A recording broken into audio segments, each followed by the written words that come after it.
Manga One Piece chapter 1073 yang berjudul Miss Buckingham Stacy dibuka dengan memperlihatkan posisi Kaku yang sudah berlibur ke alam mimpi dan juga Rob Lucci yang akan segera dikirim oleh Stacy untuk menyusulnya. Mengetahui pengkhianatan yang dilakukan oleh Stacy, basic insting Rob Lucci langsung bereaksi untuk segera membunuhnya. Namun Stacy yang paham betul dengan karakteristik predatornya Rob Lucci sudah mempersiapkan tindakan pencegahan dengan menggunakan semacam teknik ilusi berelemen kertas yang disebut dengan Paper Arts Heartbreak After Image. Fakta menariknya adalah After Image bukanlah magic, melainkan science. Saat pemotretan untuk EKTP, mungkin ada dari kalian yang dijepret menggunakan lampu flash kamera. Nah, setelah mata kalian terkena sinar lampu flash itu tadi, lalu kalian mengalihkan pandangan ke tembok atau ke tempat lain, bayangan kamera yang tadi menjadi fokus pandangan kalian samar-samar masih terbawa, bukan? Nah, itulah After Image. Gara-gara efek after image yang begitu nyata dari Stacy inilah kewaspadaan Rob Lucci jadi menurun. Stacy memanfaatkan momen tersebut untuk memeluk Rob Lucci dari belakang, menempelkan lipstik yang ujungnya terbuat dari siston ke leher Lucci, lalu mencupangnya dengan mesra menggunakan taring Dracula. Rob Lucci pun sukses dideportasi ke alam mimpi menyusul Kaku. Stacy mengakui kalau Lucci dan Kaku sangatlah kuat, sehingga kalau harus bertarung secara frontal menghadapi mereka berdua, pastilah sangat sulit. Makanya dia memilih main halus untuk bisa melumpuhkan keduanya. Tapi yang menjadi fokus utama saya dalam kejadian ini adalah si Hattori, burung merpatinya Lucci. Stacy sama sekali tidak terlihat melumpuhkannya. Saya pikir mungkin itu bisa saja menjadi sebuah blunder, karena Hattori nantinya bisa mematuk-matuk mukanya Lucci dan Kaku untuk membangunkan keduanya. Atau kalau Odasan mau ngocol, bisa juga Hattori dibuat memiliki kemampuan tersembunyi. Misalnya, ternyata dia adalah seekor merpati pemakan buah iblis bertipe Zoan. Sehingga setelah Lucci dan Kaku ambruk, Stacy merasa sudah menang, Hattori berubah ke bentuk Zoannya dan membawa kabur tubuh Lucci dan Kaku ke suatu tempat yang lebih aman. Nah, melihat para agen CP0 saling serang, Brook dan Zoro terlihat cukup terkejut. Setelah Stacy melapor kepada Vegapunk Shaka, giliran Usopp dan kawan-kawan yang terkejut. Jangankan Usopp, Shaka sendiri pun juga terkejut mengetahui Stacy masih loyal kepada mereka meskipun sudah 20 tahun menjadi agen Cyberpol. Ternyata, Stacy memang beneran orang misterius yang dimintai bantuan oleh Vegapunk di chapter sebelumnya. Yang menarik adalah, jika orang misteriusnya adalah Stacy, rasanya nggak mungkin dong kalau dia yang mematikan Frontier Dome di chapter sebelumnya. Kan kalau dipikir-pikir, Stacy selalu berada di dekat Lucci dan Kaku di lantai bawah. Sementara control room-nya kan ada di atas. Jadi, menurut saya, biang keroknya kemungkinan besar adalah Karibo. Meskipun sebenarnya saya agak ragu kalau Karibo cukup cerdas untuk bisa menghack sistem keamanan Vegapunk yang pastinya sangat canggih. Tapi tunggu dulu, saat di penjara Udon, Karibo adalah orang yang berhasil menyabotase Denden Mushi server yang ada di penjara tersebut. Jadi sepertinya kita tidak boleh menganggap remeh kemampuan hackingnya si manusia mandi lumpur ini. Nah, balik lagi ke masalah Stacy. Meski Lucci dan Kaku sudah berhasil dilumpuhkan, tetapi aktivitas para Seraphim dalam menghancurkan bangunan laboratorium tidak serta-merta ikut berhenti. Itu artinya, sekali para Seraphim diberi perintah, mereka akan mengerjakannya sampai tuntas. Tidak peduli orang yang memerintahkannya sudah tidak sadarkan diri atau bahkan sudah mati. Celakanya, perintah yang sudah terlanjur dilaksanakan tidak bisa direvisi oleh orang lain yang level otorisasinya sama dengan si pemberi perintah.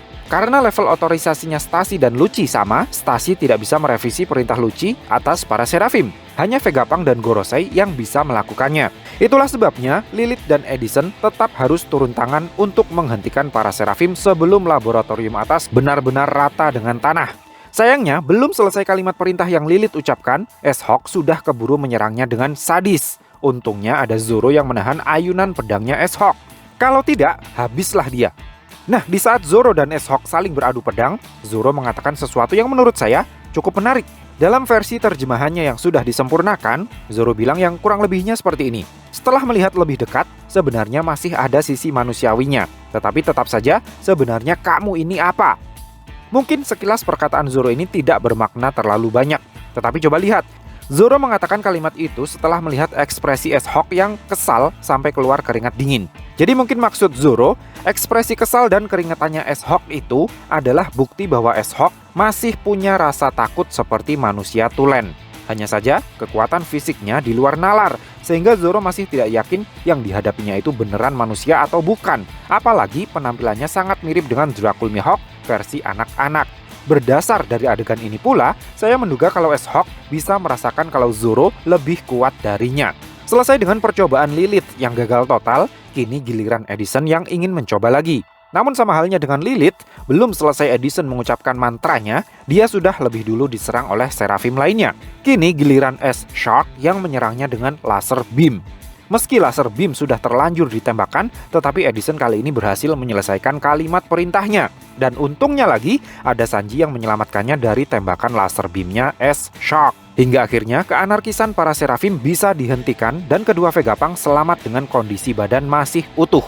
Dilihat dari bagaimana Zoro dan Sanji menyelamatkan para Vegapunk ini, saya menduga Eiichiro Oda ingin mempertegas bahwa dari segi kekuatan, Zoro lebih unggul dari Sanji. Sementara dari segi kecepatan, Sanji semakin di depan. Nah, begitu semuanya selesai, siapa sangka Vegapunk Shaka mengajak Stacy untuk ikut kabur juga bersama kelompok topi jerami. Sepertinya ini terkait dengan kekhawatiran Edison di chapter sebelumnya yang merasa kasihan jika setelah membantu mereka kabur, Stacy akan menjadi buronan pemerintah dunia. Tapi, jika Shaka bisa seenaknya saja mengajak Stacy untuk ikut kabur bersama topi jerami, bukankah ada kemungkinan kalau Vegapunk yang lain akan mengajak para Seraphim untuk ikut juga? Terutama Vegapunk yang asli, karena baginya para Seraphim adalah masterpiece yang sangat berharga. Sayangnya, Vegapunk yang asli masih belum ditemukan. Luffy dan Chopper terlihat masih sibuk mencarinya dan Jewelry Bonney di dalam laboratorium. Tapi yang agak mengganggu pikiran saya adalah adanya kotak narasi yang menyatakan kalau Vegapunk telah menghilang. Jadi, sepertinya ada sesuatu yang buruk yang benar-benar terjadi kepadanya. Harapan saya sih, semoga saja masalah menghilangnya Vegapunk asli ini hanya karena diculik oleh Jewelry Bonney. Semoga tidak ada plot twist mengerikan di mana Vegapunk menghilang gara-gara diciduk oleh Karibo. Adegan kemudian berpindah ke Sphinx Island. Ternyata sepeninggal Marco ke Wano Kuni, Sphinx Island sempat akan dijarah oleh pemuda angkatan laut yang dipimpin oleh seorang preman berseragam yang sepertinya saya pernah melihatnya saat di East Blue Saga. Entah ini karakter yang sama atau bukan, mukanya kok terlihat mirip sekali dengan Kapten Nezumi, orang yang paling berjasa atas dirilisnya wanted poster pertamanya Monkey D. Luffy dengan bounty sebesar 30 juta belly setelah mengalahkan Arlong. Saking recehnya orang ini, dia sama sekali tidak malu dan tega memalak bocah ingusan serta seorang nenek tua renta. Untungnya, Edward Weevil datang tepat waktu untuk mengoploknya sampai penyok nancep di dinding tebing. Sayangnya, pahlawan kita nasibnya kurang mujur. Para preman berseragam yang kabur itu kemudian memanggil bala bantuan, di mana yang datang untuk membantu mereka ternyata adalah Admiral Green Bull. Weevil pun akhirnya berhasil dikalahkan dan diangkut oleh kapal angkatan laut. Sementara Miss Bakin, yang mungkin dianggap sudah bukan ancaman lagi, ditinggalkan begitu saja di Sphinx Island. Oleh karena Marco segera pulang dari Wano Kuni dengan numpang kapalnya Shanks, setelah si Zonko rambut merah itu sukses menakut-nakuti Green Bull dengan hakinya, kejadian Weevil ini terjadi sebelum Green Bull sampai ke Wano Kuni. Kemungkinan besar, Green Bull awalnya naik kapal untuk pergi menangkap Weevil di Sphinx Island. Setelah sukses menangkap Weevil, Green Bull merasa mampu menghandle para bajak laut muda dengan tangannya sendiri. Makanya dia langsung terbang solo ke negeri Wano, meninggalkan armadanya yang mungkin sedang putar balik membawa Weevil ke Impel Down. Nah, selain penangkapan Weevil oleh Green Bull, satu hal yang menarik perhatian saya adalah kotak perkenalan karakternya Miss Bakin. Di sini tertulis Miss Buckingham Stacy, yang ngaku-ngaku sebagai ilmuwannya bajak laut Rocks. Sementara di kesempatan lainnya, Miss Bakin juga pernah diperkenalkan sebagai Miss Bakin yang ngaku-ngaku sebagai kekasihnya Shirohige. Kenapa dalam dua kali perkenalan yang berbeda, dia disebutkan sebagai seseorang yang hanya ngaku-ngaku, bukan diperkenalkan sebagai istri sahnya Shirohige atau ilmuwan yang sebenarnya? Kenapa mesti ada kata ngaku-ngaku di depannya? Menurut saya, ini cukup mencurigakan. Jangan-jangan dia cuma ilmuwan abal-abal seperti halnya Dr. Hiluluk. Dan jika status ilmuwannya hanya sekedar ngaku-ngaku, maka status istri sahnya Shirohige pun kemungkinan juga hanya sekedar ngaku-ngaku. Tapi masalahnya, di akhir chapter ini kan Miss Bakin bilang kalau Vegapunk adalah saksi bahwa Edward Weevil adalah darah dagingnya Shirohige. Jadi ada kemungkinan kalau klaimnya itu bukan sekedar omong kosong belaka. Oke, mari kita coba hitung-hitungan deh. Faktanya, Vegapunk sudah menjadi ilmuwannya pemerintah dunia sejak lebih dari 33 tahunan yang lalu. Karena 33 tahun yang lalu, Kaido yang jadi pasiennya Vegapunk kabur dari Punk Hazard bersama dengan King lalu membangun Beast Pirates. Kalian tahu berapa usia Edward Weevil saat ini? Menurut informasi dalam Vivrica Databook volume 11, usia Weevil saat ini adalah 35 tahun. Itu artinya, Weevil lahir sekitar 3 tahun setelah insiden God Valley, setelah bajak laut Rocks bubar. Sehingga kemungkinan besarnya, Miss Buckingham Stasi bergabung dengan organisasi MEDS sekitar 38 tahunan yang lalu, setelah Rocks bubar, sampai 34 tahunan yang lalu sebelum MEDS dibubarkan oleh pemerintah dunia. Jika usia Weevil saat ini adalah 35 tahun, itu artinya dia lahir saat Miss Buckingham Stasi masih menjadi anggota MEDS. Makanya dia berani bilang kalau Vegapunk adalah saksi kelahiran Weevil. Jika Miss Buckin adalah anggota MEDS sejak Rocks Pirates dibubarkan, bagaimana ceritanya dia bisa ehem-ehem sama Shirohige dan mengandung sampai melahirkan Edward Weevil? Mungkinkah Miss Buckin baru bergabung dengan MEDS sekitar 30 tahunan yang lalu saat sedang mengandung Weevil? Jadi setelah bajak laut Rocks bubar, Shirohige dan Stasi sempat kumpul kebo selama kurang lebih 2 tahunan sebelum Shirohige memutuskan untuk kabur meninggalkannya dalam keadaan hamil, tapi Shirohige tidak tahu kalau Miss Buckingham hamil. Tapi jika Weevil beneran anak kandungnya Shirohige dan lahir dengan cara normal, kenapa penampakannya lebih mirip Seraphim daripada manusia tulen? Selain itu, jika Miss Buckingham Stasi baru bergabung dengan MEDS sekitar 36 tahunan yang lalu, itu artinya Stasi baru tercipta beberapa waktu setelahnya. Jadi saat MEDS digerebek oleh pemerintah dunia, Stasi masih bayi. Sehingga fix cewek seksi di belakangnya Vegapunk ini besar kemungkinannya adalah Miss Buckin, sang mantan ilmuwannya bajak laut Rocks. Tapi jika saat MEDS digerebek Stasi masih bayi, itu artinya Stasi bergabung dengan Cyberpol saat usianya masih belasan tahun. Apakah itu mungkin? Saya rasa sih mungkin saja. Kalian ingat, Yonji pernah bilang kepada Sanji kalau ayah mereka bisa menciptakan seorang manusia dewasa hanya dalam waktu 5 tahun dengan teknologi cloning keluarga Germa. Oleh karena teknologi cloning yang Judge gunakan adalah hasil penelitiannya MEDS, maka bukan tidak mungkin jika Stasi juga tumbuh dengan cara abnormal semacam itu, bukan? Dan jika Stasi dan para tentara Germa bisa tumbuh dewasa dalam waktu hanya 5 tahun, bukankah ada kemungkinan kalau pertumbuhan Seraphim juga akan seperti itu? Dengan artian, hanya dalam waktu 5 tahun ke depan, para Seraphim sudah akan dewasa dan kekuatan yang mereka miliki tidak terbayangkan lagi. Makanya saya pernah berasumsi bahwa para Seraphim akan tewas sebelum mereka tumbuh menjadi dewasa.